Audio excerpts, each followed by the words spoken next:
Hello everyone and welcome back to another video. Welcome to my setup video that I've been wanting to do. So just to start off, I'm just gonna explain, the setup's already set up. I had everything recorded and footage was just terrible, and so I just decided to delete everything and not upload it and just do a setup tour with everything finished. You can tell by the quality of the Socket 775 gaming build that I literally retook that video upwards of 10 times, including building the system. But the quality of all that was really bad. Quality of the setup video was really bad. So yeah, I just decided I wouldn't do it. So I'm just gonna make it a setup tour that's probably gonna be a little better quality-wise. And yeah, so we're gonna start off here with my table. My mom gave this to me, and this basically is a shelf, and it's really nice because I can have that there, more on that in a sec, and I can have my iMac and stuff, or more specifically a test setup going on. And so, sorry, I'm a bit sick still, but what this allows me to do is just like have a setup, have everything nice and neat, relatively organized, looking at these cables and stuff. But what my mom just gave that to me, and what happens, why I wanted that is because normally I'd use that and that table right there, these two nightstands, and I'd have this red one right here, and then the other one positioned in kind of a portrait style.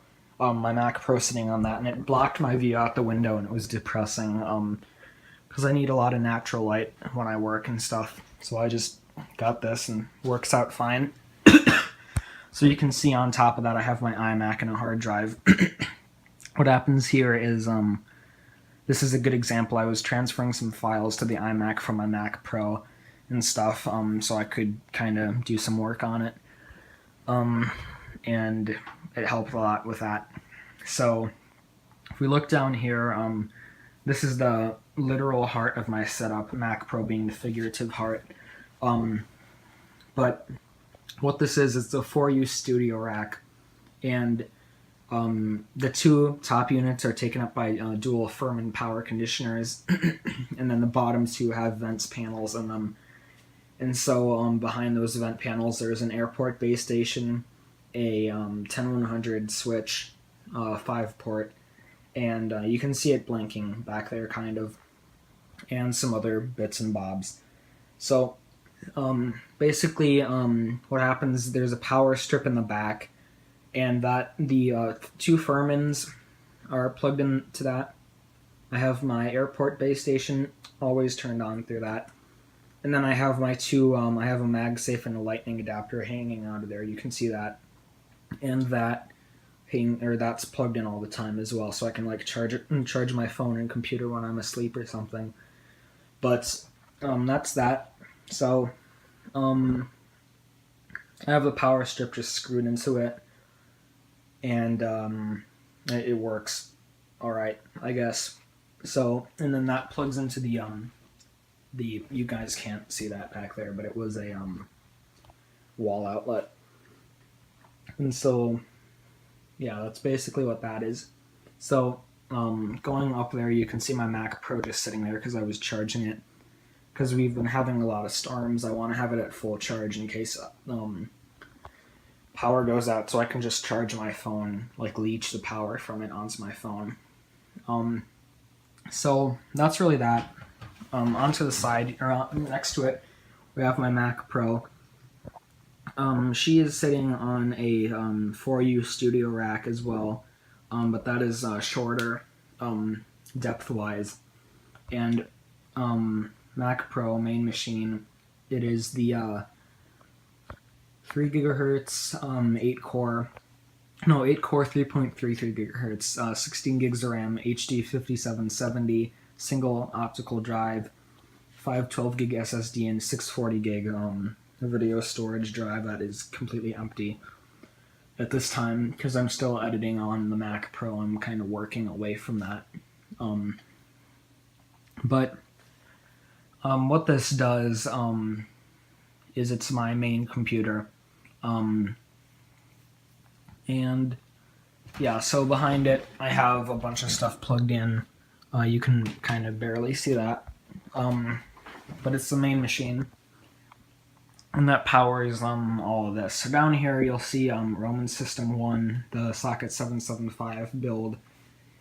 I've had to decommission that because it corrupts all the Windows installations. I've tried like 20 of them on there, and everyone gets corrupted after about a day of use. It just doesn't start at all properly. So I'm going to move on to this.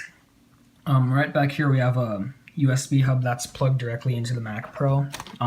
Power, because it's a powered hub. I have my other KVM switch, more on that in a sec. I have my mic back there, more on that. And then I have my USB card reader, more on that. So, right here, quickly, I'll just do, this is my headphone, headphones, and Extreme Isolation Studio Grade. They just plug into the Mac Pro there. And then, let me sit down. So, those rest on my monitor here. So this monitor is the V7. It's there's two V7s, and in the middle of that is a cinema display, and these are basically my monitors, obviously. So the two V7s are plugged in using VGA, and this one's plugged in using VGI through the KVM switch. So down here, this is my USB card reader.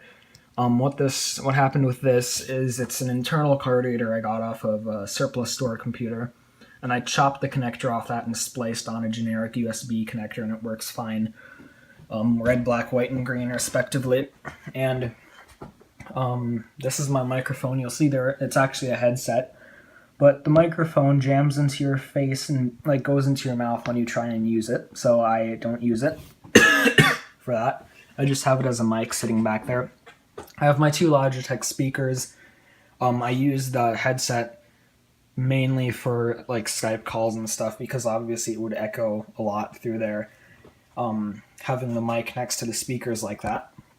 And then next to that I have my DVI KVM switch. This is that StarView one I unboxed in that video. This controls my cinema display. So I can have like this computer used to be plugged into this. I could just like switch over to it, and obviously nothing's gonna happen now, but we can switch back to the Mac Pro. And then I have my main Apple keyboard. This is plugged into the KVM, and then I have my mouse and the mouse pad plugged into that as well. Eventually I'm gonna plug in my headphones. I'm going to plug in the speakers. There's some kind of speaker or something into this because it does support audio. Then under here, my secondary console. This is a generic Dell keyboard I got for $5 from the surplus store. Plug it into a VGA KVM switch so we can switch over to a different display, which obviously isn't going to work because I don't have a second display plugged in, or a second system plugged into it. But that just controls everything on that display. So I have my test setup hooked up to that, or I will eventually once I get that going full on. But what else? I guess this is my joystick, which was plugged into that, but obviously that didn't work, so there you go. And then I have my the back of the KVM. You can see the two DVIs coming out of there, and then the cinema display DVI. Ignore this Xserve G5, that's just sitting there for some other things that I'm working on. And then I have my nightstand, which is quite cluttered at the moment with various books and CDs and stuff. But anything else? Oh yeah, I just want to talk about the Mac Pro quickly. So we upgraded it to OS 10.11 El Capitan and put in a GT610 along with the 5770. I've taken the GT6 or the GT120. Sorry, I took the GT120 out of this, and it's out of the machine. And I downgraded to OS 10 Mavericks, as you can see. Kind of interesting going back to this older UI, especially with Yosemite on the MacBook Pro. I'm going to wait a while to upgrade everything to El Capitan. Mac Pro is not going to El Capitan. I just have tons of problems with it. Apparently everyone does. It hated the dual graphics card configuration, and whenever I switch a window to a different display, it just crashes the whole system. And yeah, it just does not like it. So I was talking to a friend, and he was like, he told me, you know what, if he had a Mac Pro, he'd use 10.9. And I was like, you know what, I'm going to 10.9. Screw it. And so I skipped OS 10 Yosemite, which works fine on this system. And I'm at OS 10.9. So my collective blood pressure has gone way down because it's a lot less stressful to use a nice operating system on this. I'm